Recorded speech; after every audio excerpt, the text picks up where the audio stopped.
चलिए आज हम लोग जो दो चर वाले रैखिक समीकरण होता है, दो चर वाले रैखिक समीकरण के युग्म के जो सवाल होते हैं उनको बीजीय व्यंजक के तरीके से सॉल्व करना सीखेंगे। पहले हम ग्राफीय विधि से सॉल्व करना सीखे हैं, अब अलजेब्रिक मेथड बीज गणितीय मेथड से उसको सॉल्व करने का प्रयास करेंगे। तो किसी भी दो चर वाले रैखिक समीकरण के युग्म के सवालों को सॉल्व करने की अनेक विधियां होती हैं, बहुत सारी विधियां होती है। सबसे पहले हम प्रतिस्थापन विधि समझेंगे। कौन सा विधि समझेंगे बुआ? प्रतिस्थापन विधि। देखिए आज के इस वीडियो में हम दो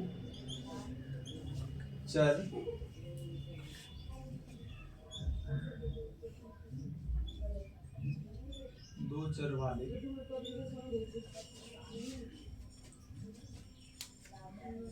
रैखिक समीकरण के युग्म के सवालों को क्या करेंगे? सॉल्व करेंगे। कौन से विधि से? बीज गणितीय विधि से।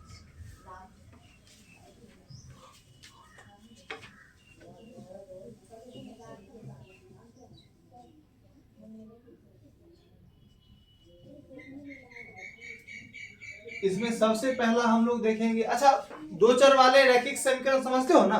दो चर वाले रैखिक समीकरण मतलब दो चर होगा, उसमें एक्स वाई चर होगा। रैखिक मतलब उस चर का घात एक होगा।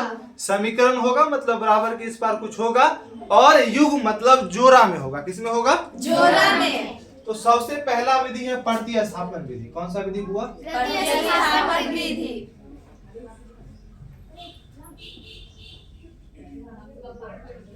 प्रतिस्थापन विधि।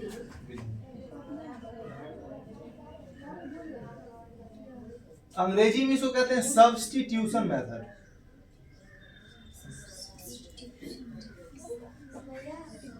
अब हुआ बंद नहीं हुआ, वो चालू है। सब्स्टिट्यूशन मेथड क्या कहते हैं इसको? Substitution method. Substitution method. चलिए एक सवाल हम लेते हैं और सवाल को हम कौन से तरीके सॉल्व करने का प्रयास करते हैं? प्रतिस्थापन विधि से। कौन से विधि से? प्रतिस्थापन विधि से। ठीक। पहला सवाल है, वो सवाल लिखवाइएगा। अच्छा हम लिख लेते हैं। सवाल है, ध्यान से सब लोग समझिएगा, विश्वास रखिए कि हम आपको समझा देंगे। ठीक है?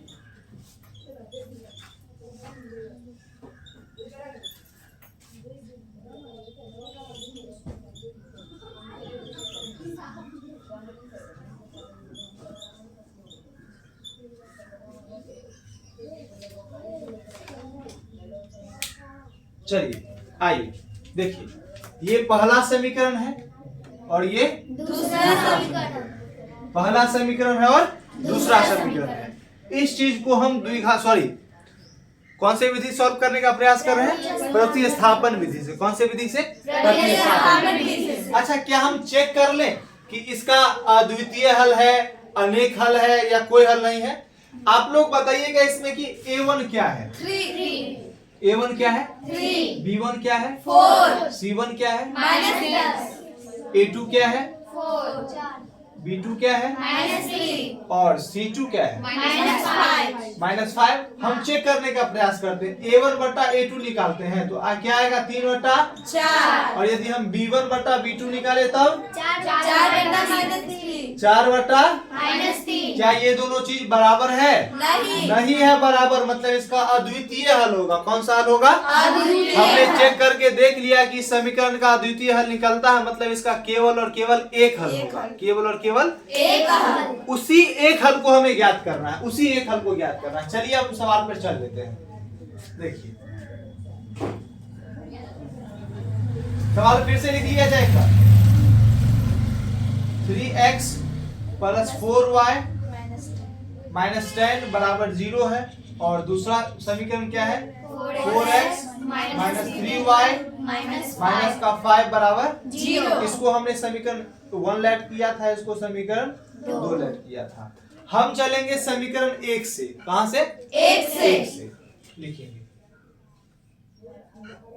समीकरण 1 से समीकरण 1 से समीकरण 1 क्या है? 3x प्लस 4y माइनस 10 बराबर 0। अब देखिए 10 को हम बराबर को उस पर ले जाएंगे, यहाँ से हम x का वैल्यू निकालेंगे। किसका वैल्यू निकालेंगे? x का। 3x प्लस 4y और 10 उधर गया तो माइनस का 10 प्लस में हो गया। ये प्लस लिखना जरूरी नहीं है। और ठीक उसी प्रकार 4y प्लस में है, बराबर के उस पर जाएगा तो माइनस में। 4y माइनस में लिख दे। हाँ। हम जानते हैं कि बराबर के इस पर यदि कोई चीज प्लस में होता है तो बराबर के उस पर जाएगा तो माइनस में, इधर माइनस में हो उधर जाएगा तो प्लस में। ये सब चीजों से आप लोग अवगत हैं। ऐसा हम मानते हैं, ऐसा आशा करते हैं। अब हम यहाँ से x का वैल्यू ज्ञात करेंगे। 3 गुना में है ना बुआ, बराबर के उस पर जाएगा तो किस में हो जाएगा? बट्टा में। बट्टा में। क्या ये चीज समझ में आया? यस। इसको हम लोग समीकरण 3 मान लेंगे। क्या मान लेंगे? समीकरण 3। समीकरण 3। समीकरण 1 ये रहा, समीकरण 2 ये रहा और समीकरण 3 ये रहा। ठीक है, कोई दिक्कत? आगे हम क्या करते हैं? x के वैल्यू को समीकरण 2 में बैठाते हैं। x के वैल्यू को समीकरण 2 में बैठाते हैं। लिखेंगे x का मान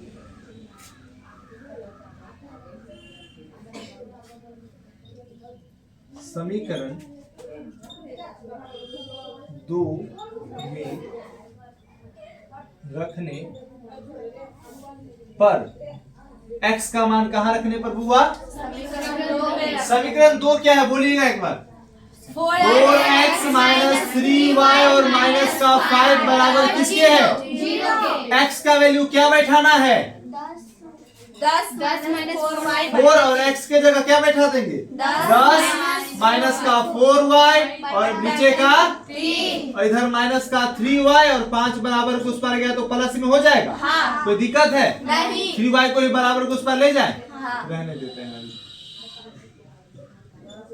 कोई दिक्कत नहीं। नहीं। गुना होगा, 4 को 10 से गुना करेंगे, 40। 4 को 4 से गुना करेंगे 16y 16y और नीचे का क्या है? 3। माइनस का 3y नहीं कुछ तो बट्टा में 1 बराबर को उस पर क्या है? 5। 3 और 1 का एलसीएम क्या होगा बुआ? 3 होगा। क्या होगा? 3 एकम 3 तो 40 माइनस 16y को 1 से गुना करेंगे क्योंकि 3 एकम 3 आया है तो उसको 1 से गुना करेंगे तो क्या वही चीज हो जाएगा? हाँ। क्या वही चीज हो जाएगा? हाँ। 1 तिया तो 3 तिया 9। समझ पा रहे हो? Yes, और sir. भिन्न का जोड़ कर रहे हैं, भिन्न का घटा कर रहे हैं।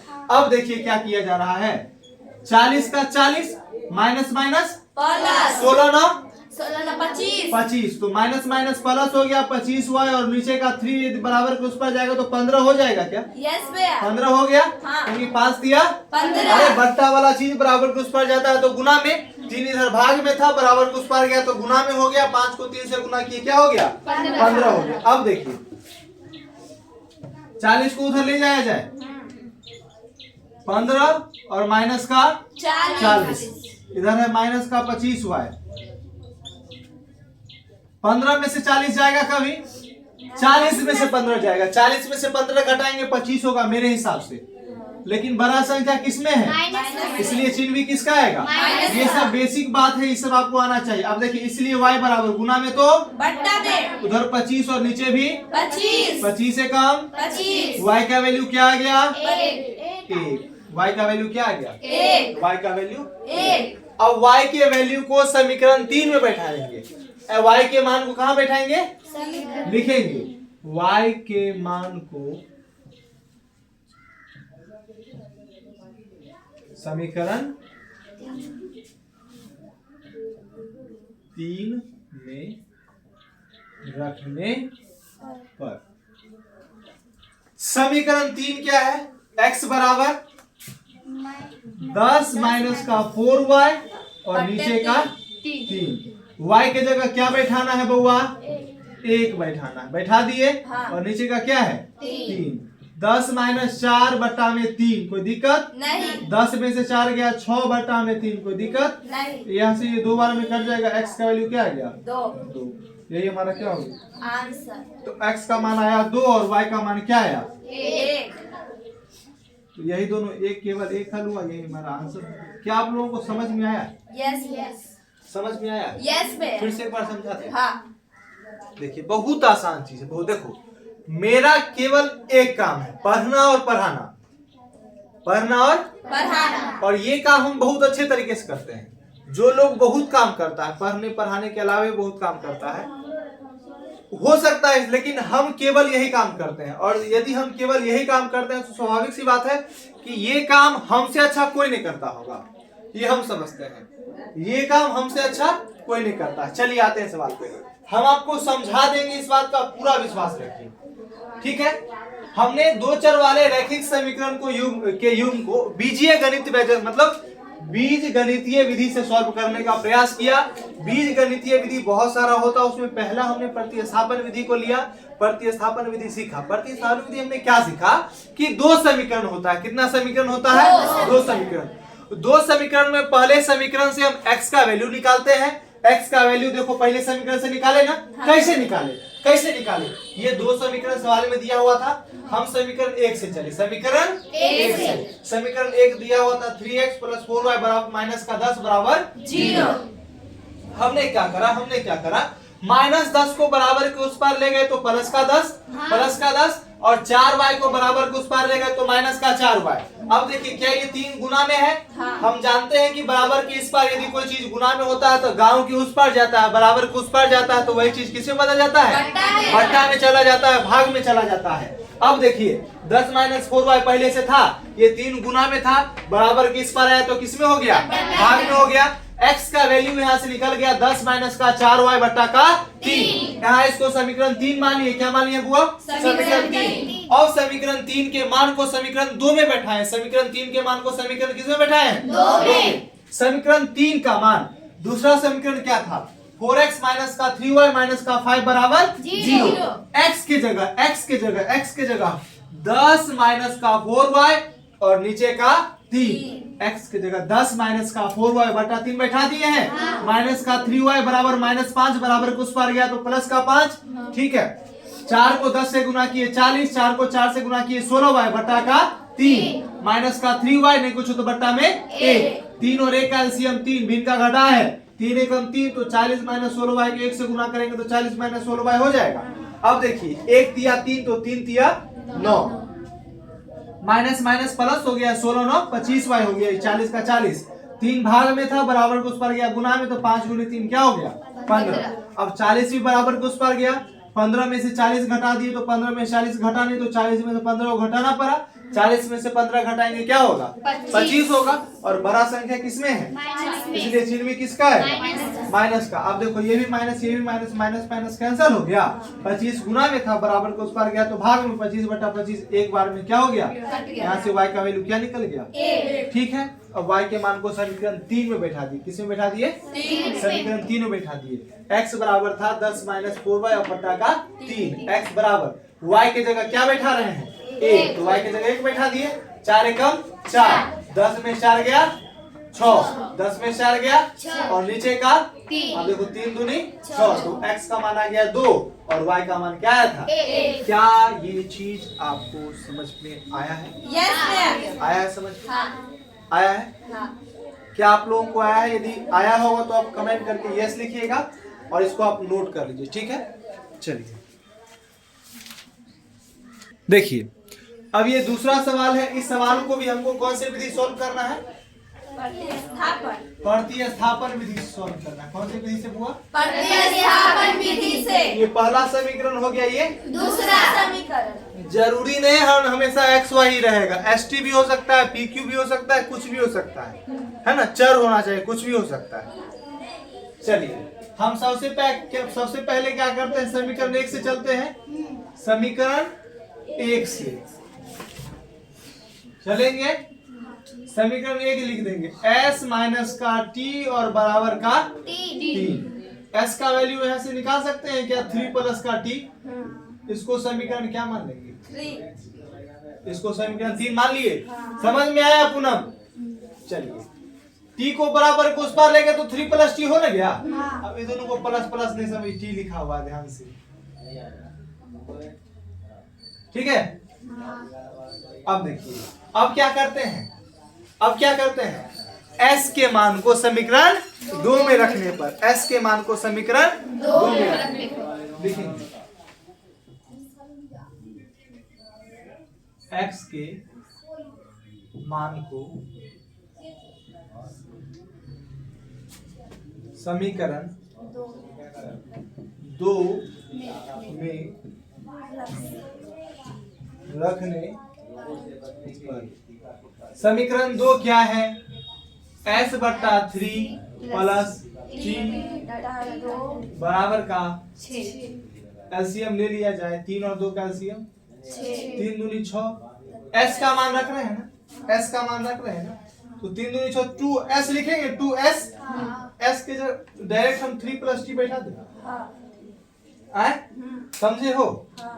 अब देखो, अरे ये बात समझे हो? नहीं समझे हो तो हम फिर से फिर से लिखिए देते हैं। चलो s के जगह क्या बैठाना है? 3 प्लस नीचे में 3 है प्लस का t बट्टा में 2 बराबर किसके? 3 और 2 का एलसीएम 6, 3 के पारा में 6 कितनी बार में? 2 बार में। तो 2 को इससे गुना करेंगे क्या? हाँ 2 के पारा में 6 कितनी बार में? 3 बार में। तो t को भी 3 से गुना करेंगे ना। हाँ अब देखिए द्वितीय 6 और 2 को t से गुना करेंगे तो 2t और 2 को सॉरी हो गया प्लस का 3t, 6 भाग में हो जाएगा तो गुना में 6 6 36। 36। अब देखिए 3 2 5t 36 में से 6 जाएगा बउआ, क्योंकि प्लस में चीज है तो बराबर कुछ पड़ जाएगा तो माइनस में 36 में से 6 घटाएंगे 30। ये 5t हो गया और ये बराबर का किसके? 30। यहाँ से t का वैल्यू यदि हम निकालना चाहें तो 30 और बट्टा में कितनी बार में? 6 बार। t का वैल्यू क्या आ गया? 6। इसको अच्छा इसको थोड़ी मानना है। अब क्या लिखेंगे? t के मान को समीकरण 3 में रखने पर, t के मान को समीकरण 3 में रखने पर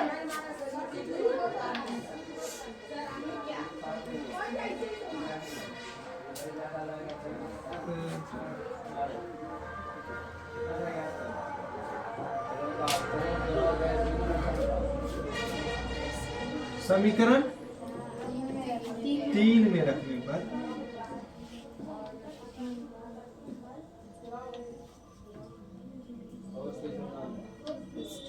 समीकरण 3 क्या है? s बराबर 3 प्लस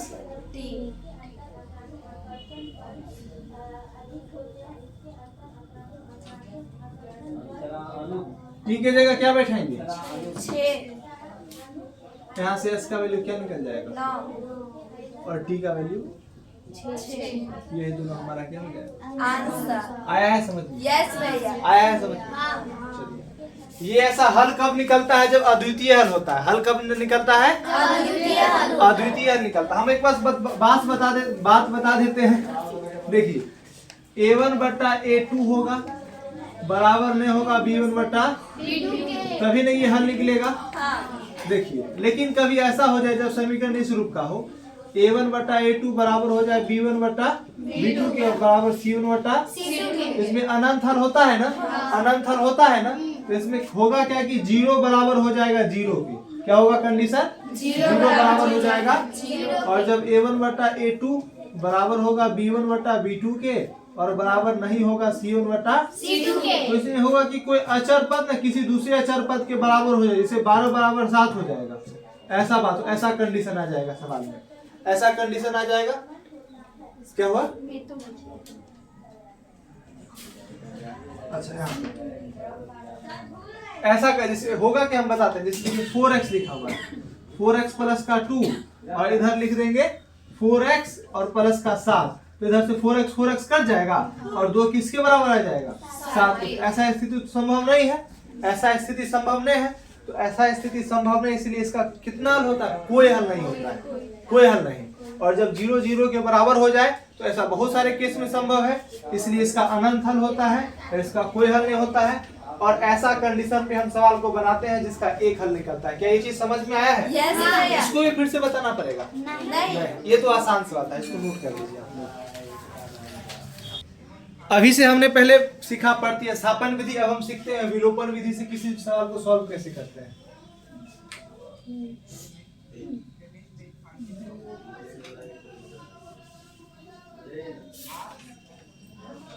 विलोपन विधि, इसी को कहते हैं लुप्तीकरण विधि।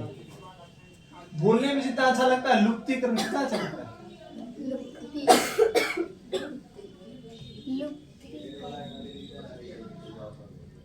लुप्तीकरण, किसी का नाम मान लेना है।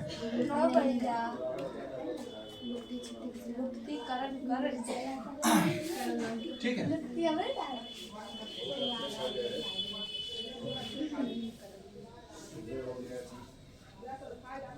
व्याकरण 2 बार होगा।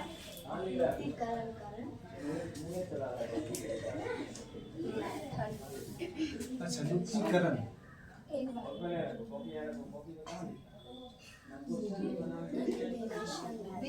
एलिमिनेशन मेथड, क्या कहते हैं इसको, एलिमिनेशन मेथड। अच्छा कोई बात नहीं, सीख जाइए, घबराइए नहीं, सीख जाइए, कोई बात नहीं। सवाल देखते हैं, सवाल क्या है। कोई बात नहीं।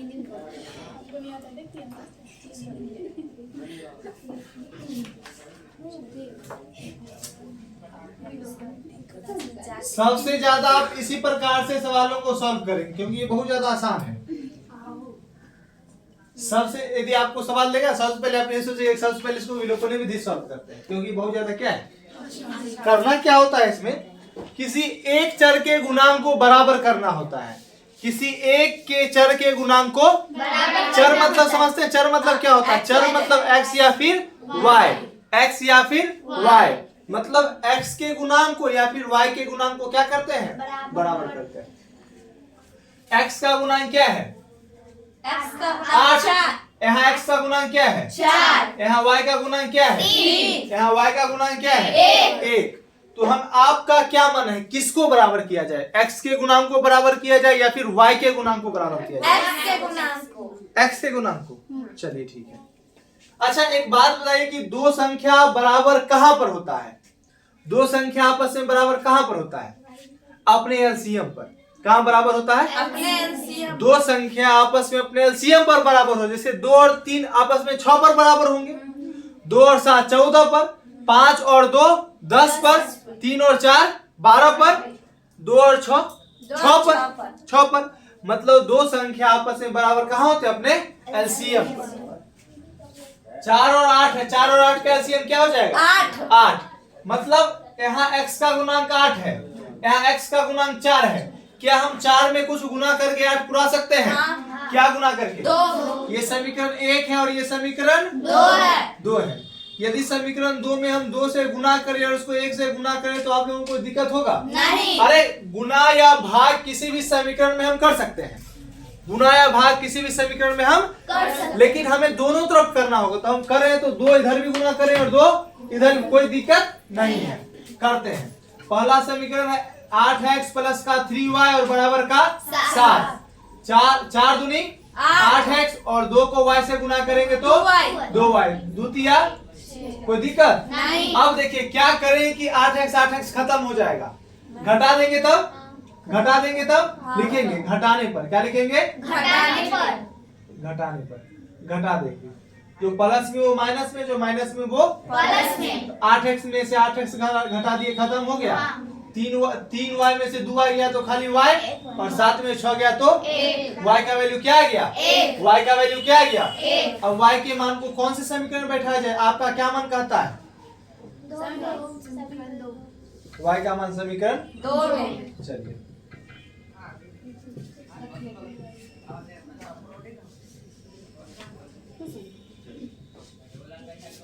y का मान समीकरण 2 में रखने पर, समीकरण 2 क्या है, 4x प्लस का y और बराबर का 3। x की जगह x का मान, y का मान 1 बैठाना है, 3। अब देखिए 4x 3 1 गया तो उधर 3 माइनस 1, 3 में से गया 2, इसलिए x बराबर गुना में तो 1 बटा x का वैल्यू क्या गया, 1 बटा 2 और y का वैल्यू 1। आया समझ में, यस। आसान है ना, हाँ प्रतिस्थापन विधि से आसान है ना। हाँ, फिर से समझाया जाए या दोबारा बताया जाए, हो गया। दोनों बात तो एक ही है। फिर से समझाया जाए या दोबारा बताया जाए, देखिए हमने क्या कहा इलिमिनेशन मेथड में, विलोपन विधि में या फिर लुप्तीकरण विधि में किसी एक चर के गुणांक को बराबर करना है, किसी एक के चर को गुणांक को बराबर करना है। ये x का कीजिए या फिर y का कीजिए। हमने क्या किया, x का किया। x के पहले क्या था, लेकिन दूसरे समीकरण में x के पहले क्या है, 4। तो 8 और 4 कहां पर बराबर होंगे, अपने एलसीएम पर। तो 8 और 4 का एलसीएम क्या होता है, 8। तो 8 को 8 पुराने के लिए 1 से गुना करना पड़ेगा और 4 को 8 पुराने के लिए 2 से। इसलिए हमने किसे गुना करा, 2 से गुना किया। इस पूरे समीकरण के एक को 1 से गुना करेंगे वही समीकरण हो जाएगा ना। अब इस समीकरण को 2 से गुना करेंगे तो 4 दूनी 8 और y को 2 से गुना करेंगे तो 2y और 3 दूनी 6। अब देखिए 8x हमको खत्म करना था, तो घटाने पर, क्या करने पर, घटाने पर 8x में से 8x गया, खत्म हो गया। 3y में से 2y गया तो खाली सिर्फ y और 7 में हो गया तो 1। अब y के मान को कहाँ रखने पर, समीकरण 1 में ही बैठा सकते हैं, 2 में बैठा सकते हैं, कोई दिक्कत नहीं है। समीकरण 2 में रखने पर, तो समीकरण 2 था 4x प्लस y बराबर 3। y का वैल्यू से बैठा दिए तो 4x, y का वैल्यू 1 बराबर किसके है, 3। 1 बराबर उस पर गया तो 3 माइनस का 1 2 हो गया। 4 गुना में तो नीचे में गया 2/4, 1/2 हमारा x का वैल्यू हो गया। आया समझ में। हाँ। एक और सवाल बताया जाए, चलिए एक और सवाल बताते हैं, एक और सवाल बताते हैं। बंद हो देखता मैं।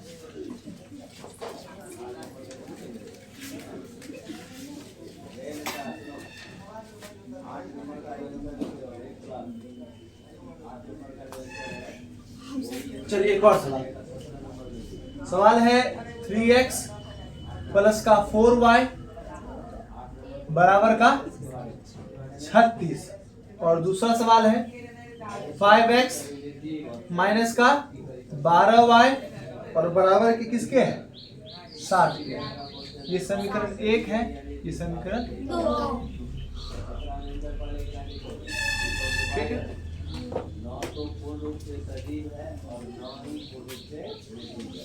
अब देखिए आपका अभी किसको किसको बराबर करने का मन है, x का।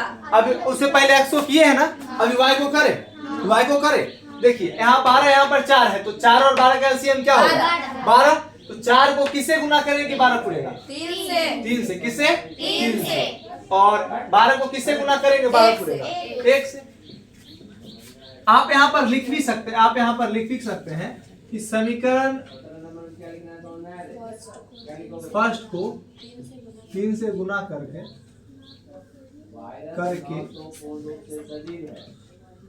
समीकरण 2 को जोड़ने पर, समीकरण 2 को आप ये बात यहाँ पर लिख सकते हैं। समीकरण 1 में हम 3 से गुना किए ना, और समीकरण 2 को उसमें क्या कर रहे हैं, जोड़ रहे हैं। तो 2 से गुना 3 से गुना करते हैं समीकरण फर्स्ट को, तो 3 को 3 से गुना करेंगे तो 9x, 4 तिया 12 और 36 तिया क्या होता है 108। 5 का सेम चीज उधर जाएगा ना बुआ।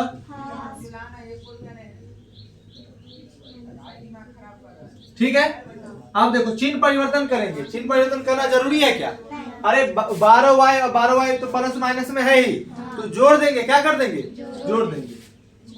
जोड़ने पर, क्या करने पर, जोड़ने पर 9 5 14। सीधा बात ध्यान रखना है, यदि अपोजिट साइन है तो जोड़ने पर, अपोजिट साइन है तो प्लस माइनस है तो जोड़ने पर, और सेम साइन है तो घटाने पर। सेम साइन होगा तो घटा देंगे और अपोजिट साइन होगा तो जोड़ देंगे। अपोजिट साइन है ना, जोड़ देंगे। 9 5 14x और ये दोनों क्या हो जाएगा, 108 में 60 जोड़ेंगे 168। ठीक है, इसलिए x बराबर 168 और बटा में 14। जानते हो कितनी बार में कटेगा, 12 बार में। तो x बराबर क्या निकल गया, अब x के मान को यहाँ पर समीकरण 2 में बैठाए हो ना, तो वहां समीकरण 1 में बैठाए। चलिए x के मान को समीकरण 1 में रखने पर, समीकरण 1 में रखने पर, समीकरण 1 क्या है, 3x प्लस का 4y और बराबर का 36 रखते हैं। 3x की जगह क्या रखते हैं, 12। 12 तिया